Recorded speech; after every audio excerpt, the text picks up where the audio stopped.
Um, you're oh, you're so engaging. That's so funny. No, but there's a lot of stuff that goes on. I mean, that has to do with consent, and I don't think that she. But I will give you her contact information. I'm sure she'll come on the show. I Did mean, she say that? Did she say that while she was being held in the cage that anyone else came over, or did he do that solo? she'd have to give you those details. But yeah, there was a lot of stuff that I mean, she could give you a lot of details. I'll reach out to her. I mean, Yeah, please do. she's reluctant, but you know, it's out. I mean, and Masterson's convicted. I mean, we already know all this stuff, right? But the fact that they're going to reopen this case, Kutcher left to Greece, and obviously he went to Greece because they have a non-extradition, right? So you know, we'll see what So, comes of that. so for some of the viewers are not familiar with what happened with this killer and Coochie showing up at the window. Could you just run that one down? Again, the story makes. He said he saw some spilt wine. He was supposed to meet her for a blind date, and then the boyfriend said that they had slept together right before she went on a date with Ashton Kutcher.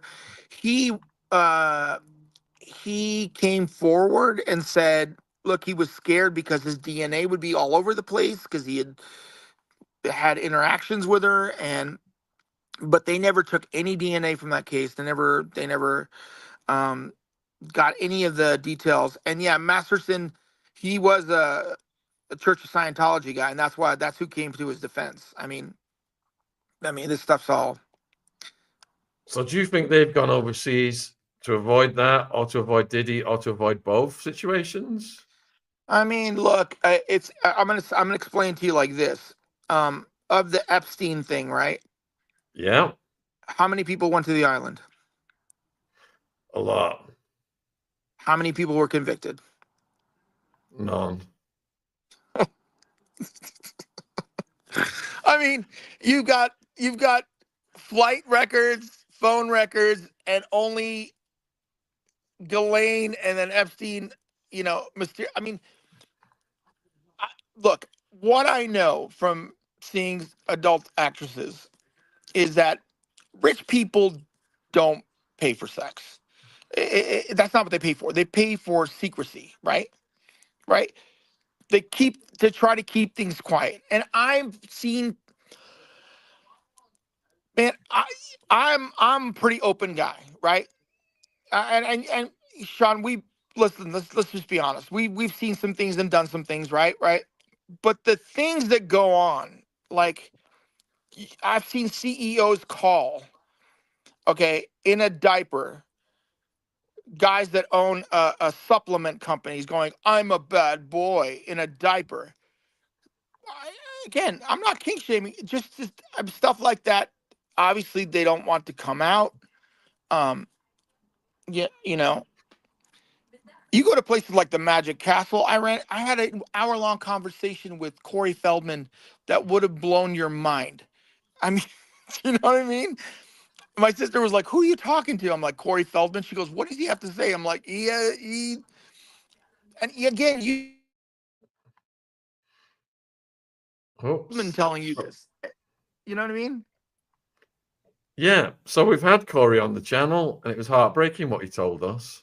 Oh, you have had him on the channel? Yeah, yeah, it was heartbreaking. I'll What? have to send you the link. What? What? Oh, hold on, folks. He's coming right back. Here we go. Yeah. So, what's your take on it? I obviously I believe him, but it's just like, you know what? You know what drives me kind of insane about him?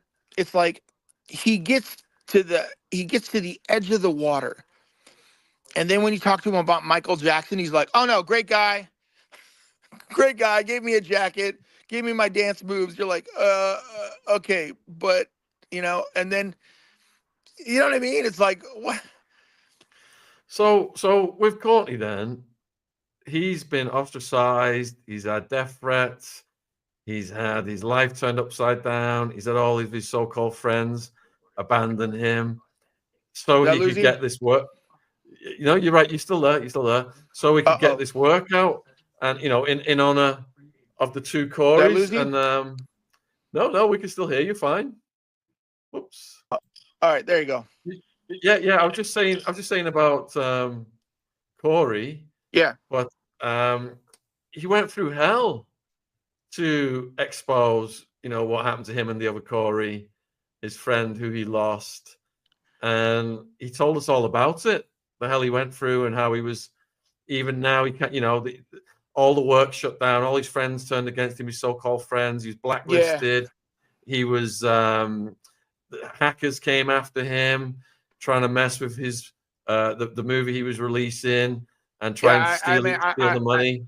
yeah, I saw all that. I mean, like I said, I mean, this conversation needs to happen because there's like, look, when the Africa Mabata, when I interviewed him, right? Um, yeah, he had some people with him, and then I'm like, is that his nephew? I mean, there's been a couple times where I've been in VIP rooms where I'm like, is this somebody's niece? Like it and you're in that environment and you feel like, you know, blessed to be there, and you don't want to really say anything because you just don't. But there's a couple times where I've seen some things where I'm just like, and I gotta tell you that definitely put I can tell you in my career, there's been a couple times where I saw some things where I'm just like, if this is what it's all about, I don't want to, I don't want to be a part of this. I mean, I've never really been into groupies. Never, I mean, I feel like that's like fish in the barrel. That's kind of like the bottom of the barrel. Like, like these, um, young women, young men are, they see you as, I mean, to take advantage of that. Do you know what I mean? Of course, they see, they want to get close to you and talk to you, which is great. But to take advantage of that, and I saw that in the comedy scene. I saw that with Chris D'Elia, you know, that, I mean, because I do some stand up comedy. And when I was in the stand up comedy scene, I would, and that all came out. It was like, ugh. And everybody knew, you know, I So mean, people are asking me to put Corey Feldman's interview in the live chat. I'm also putting it in the description box. I've got all of DJ Meal's links in the description box, and I've just put them in the live chat as well. yeah, We've got his YouTube, his X, his Instagram. So please support his work. Let me just put the Corey one in the live chat. So Sharon sent in a question for you, yeah, and it's about Clive Davis. He yeah. seems to be involved in most of it. Have you ever looked at him? I mean, I can just tell you what I know. I mean, artists have needs, and they have writers, and it's about keeping these artists happy, and whatever that is. I mean, and that's your job as a label owner and manager and A&R guy. Like, um, but it comes down. I think it comes down to like, I think the more units you sell, which doesn't exist anymore, but the more concerts you have, the more they're willing to keep things under wraps. Do you know what I mean? And honestly, now that there's a lot of places that are gone now in Hollywood, and I think it's now that market has switched to other markets. But there's a lot of stuff. I've been on tour with rock bands, and I've seen. I sent you that whole Simon Cowell thing. I mean, I don't know. There are after parties and people. You know, like I said, I'm not here to king shame or whatever. Like, there's been a number of times where I've been invited to swingers parties, and I'm like, it's just not for me. I'm just not into it. You know? All right, let's just stay with Clive Davis for now. We'll get to Simon Cowell in a minute. So we spoke to Suge Knight about 2 months ago, and he had Wow. he had a lot to say about Clive Davis and Justin Bieber.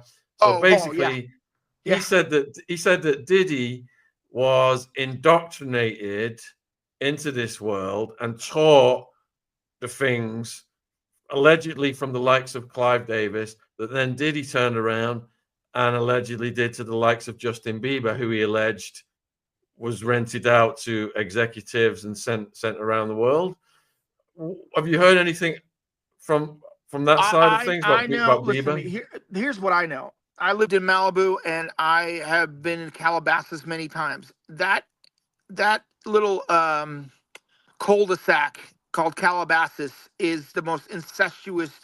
If you just do uh, uh, um, a Jenner Kardashian, a fellow Armenian, um, dating like Link, they all date each other, every single one of them. And one of the keys of this thing is probably the youngest Jenners, because I mean, and they've come out and said like somebody's tried to drug them. I mean, they started dating guys at like 16, 17. I mean, we've all, but it's, I don't know. It's just, if you're pretty, it's more accepted. You know what I mean? Like if you're a 17-year-old model and or under 25, uh, I'm sure no one has a problem with um, Leonardo DiCaprio dating girls that are under 23 or 17, 18, you know, because he's a top star. I mean, like he does what he does, and these girls look older. Have you seen them? No. Have you got any DiCaprio stories? I mean, you just got to look at his dating profile. As soon as they turn 23, he's done. I mean, everybody knows that. That's a known. It's a I'm it's just a, putting. it's I've put the link for the Suge Knight interview in the description box and in the live chat, folks. People who were asking about So that. what? So let me say, out of all the interviews, which are pretty amazing that you've done, what has been the thing that surprised you the most?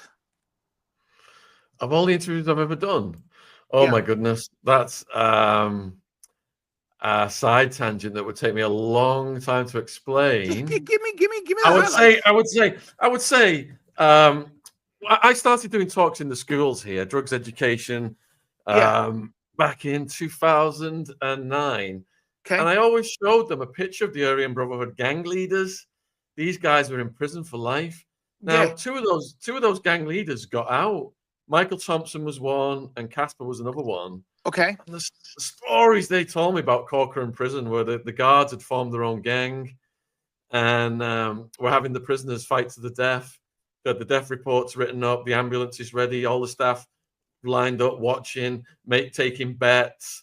And the death rate got so high, the FBI came in and investigated and shut it down.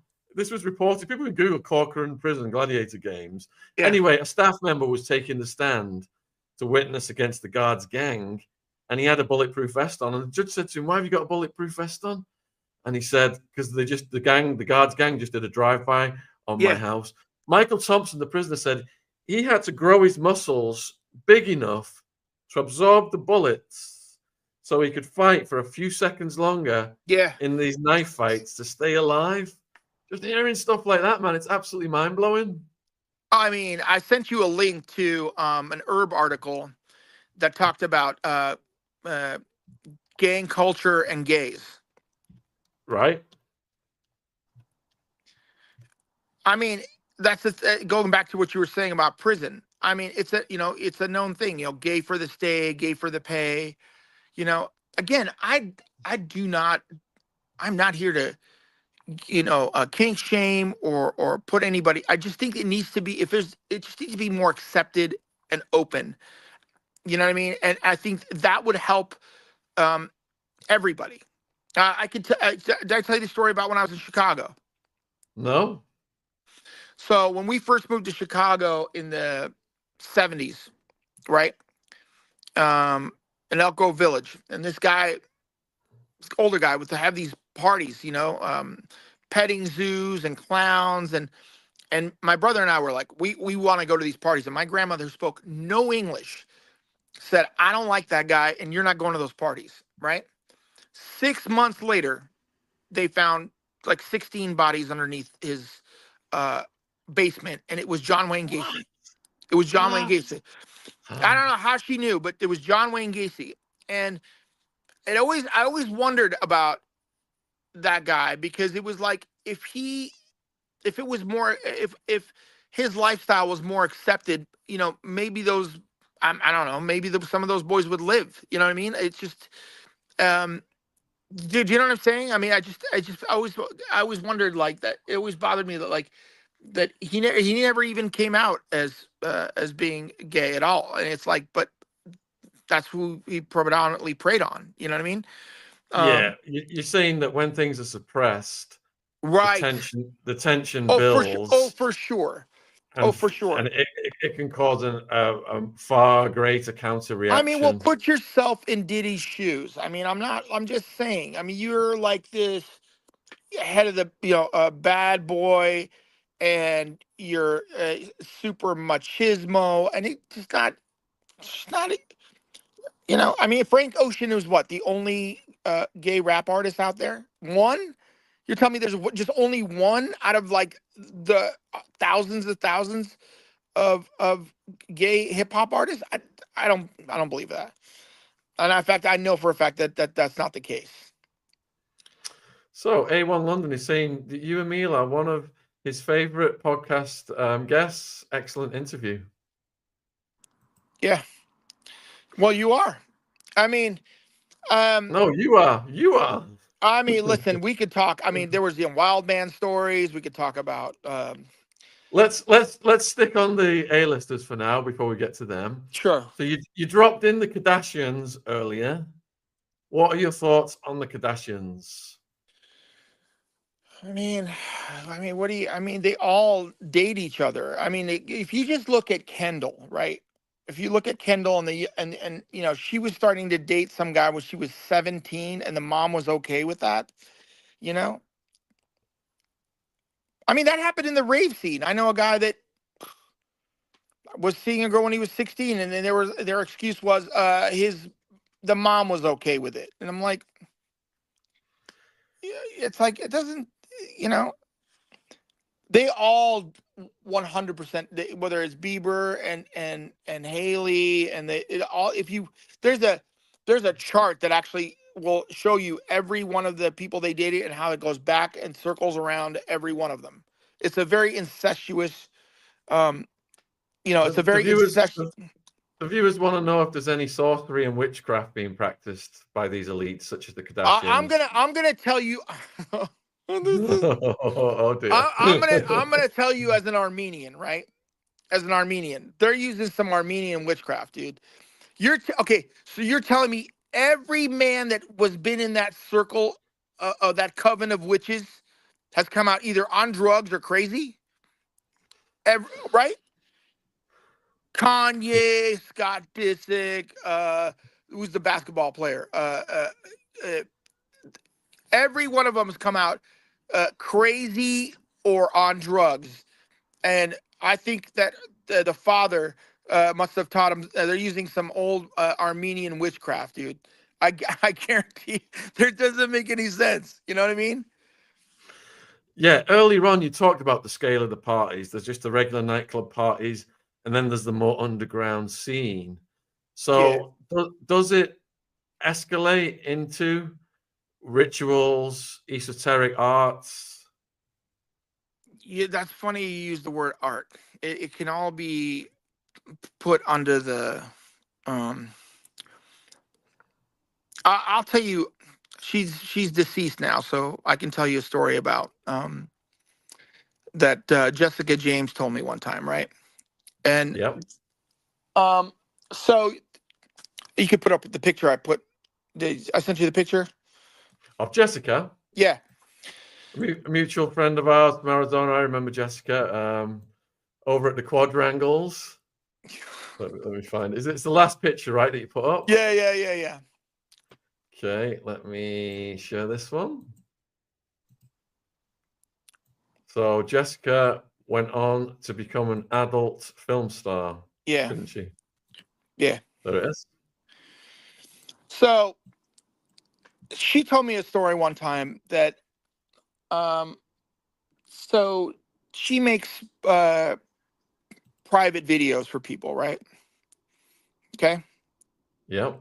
like certain people will call and they'll give them the scenario or whatever, right?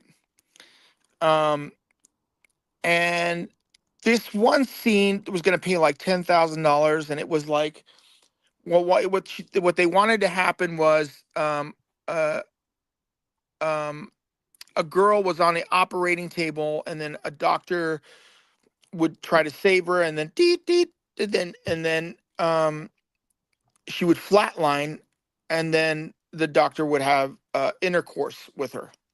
Oh wow. Right, right. And she later told me that these were um, licensed surgeons and doctors that had ordered this video for her. Wow. Yeah, man. I mean, so this is again, this is a doctor, a practicing doctor who has this fantasy. Do you see what I'm saying? Yes, you're saying that there are many things going on with these Right, powerful right, people right, right, that we never hear about unless someone on the inside gets right. inside. And adult stars could tell you for, I mean, but that's the thing. There's a code among them to not tell you.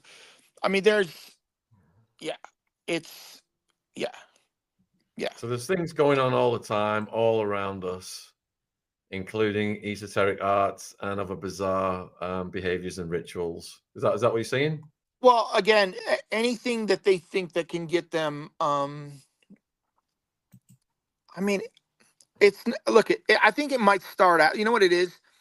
Especially when I was in Malibu and working uh, in the rehab industry, right? I think it starts with, you know, astrology and uh, spiritualism, right? And then, there's like, white Wicca, whatever. And I think it just progresses, and anything that they can be coerced into believing that they can do to give them an edge to get them in the industry, they'll do. 100%. 100%. And do you think that Justin Bieber went along with that in the beginning? There's how many videos have you seen of him go, "Oh, you're going to a Diddy after party?" Yeah, of course. I think that you are indoctrinated, and you are a part of something, and then it's kind of held over your head. I mean, he was so young, man. It's sick when you see that video where he's going to spend 48 hours with Diddy or whatever it is. He just looks like a tiny little kid. Yeah. I mean, look at the Nickelodeon stuff that comes out. I mean, I just really wish that there would be a whistleblower, like, there would be protections for people to come out with